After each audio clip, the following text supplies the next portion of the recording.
Okay, welcome to exchange rates. Some students find this a little tricky, but it's really fairly straightforward. So here goes. What we're going to look at is how a change in the exchange rate will affect the performance of the UK economy.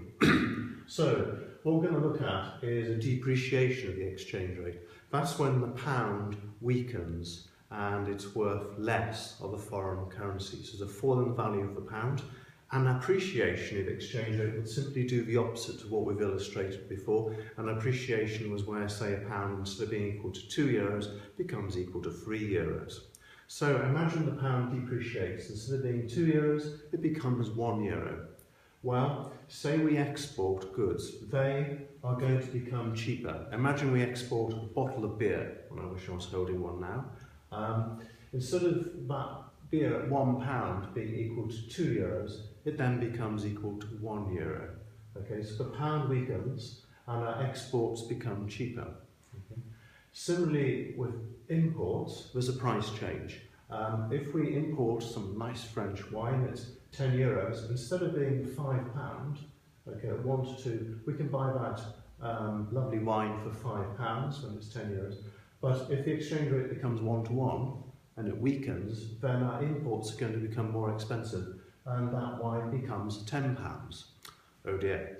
So imports increase in price and exports fall in price. So what there's going to be is an increase in demand for exports from the UK and less demand for imports, okay, to some extent.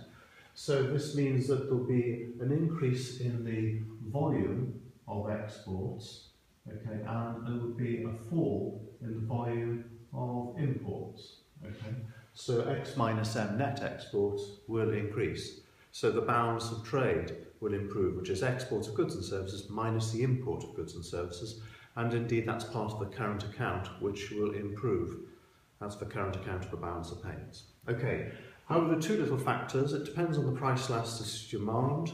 If they're very inelastic, then there won't be significant improvement. Okay, the more elastic the demand, the bigger the change in volume of exports and the volume of imports. Okay, and another factor, of course, is the time lag.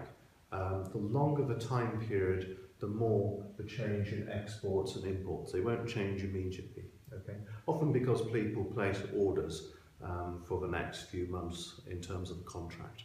Okay, so exports minus imports, that will increase, okay, an increase in net exports. And another factor to examine is what's going to happen to the rate of inflation. Okay, well, firstly, there'll be a rightward shift in aggregate demand. Aggregate demand will increase, of course, depending on what happens to consumption, investment, and government expenditure.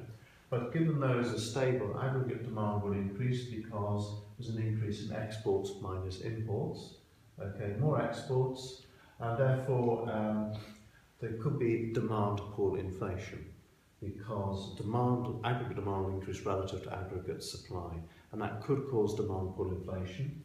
So we show that by rightward shift in aggregate demand curve here, and also at the same time imports are going to become more expensive. So the goods we buy directly, like French wine, will go up in price, and also goods that become part of other goods, such as imports of raw materials, will feed through to cost push inflation.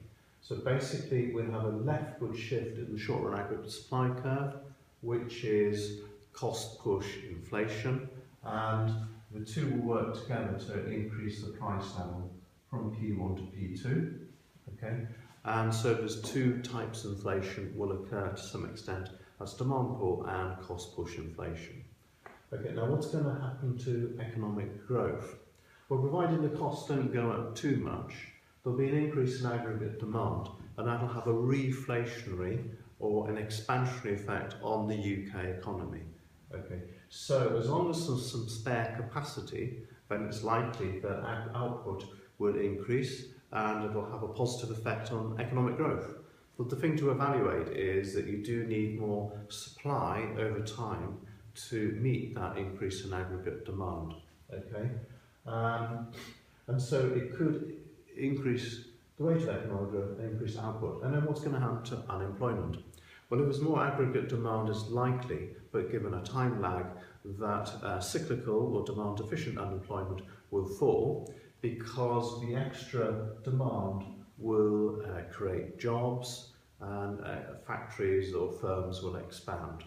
Of course, a point to make about the cost push inflation is if firms keep their profit levels, they'll pass the increase in input costs on to the customer.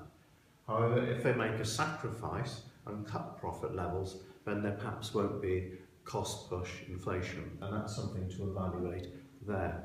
It's worth saying that this will occur depending on what's happening to monetary and fiscal policy. Okay? So the overall point to make is a depreciation of the exchange rate will tend to have an expansionary effect on the UK economy and tend to increase inflation. Now it's worth saying though that if there's no spare capacity, so I don't know if you can see it here, but if we draw a sort of Keynesian diagram, we've got aggregate supply in there, you see where it becomes vertical. If aggregate demand is increasing from AD1 to AD2 and there's no spare capacity, then it won't boost output and it probably won't reduce unemployment, and it will simply lead to an increase in inflation. And therefore you need supply side policies to boost output to keep pace with the increase in aggregate demand.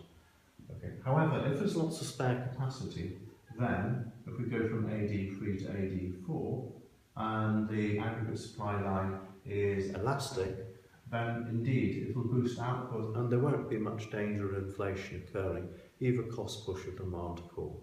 Okay, and that's a further evaluation point you could make if you've got a long answer to write. So I hope that's clear. Thank you very much.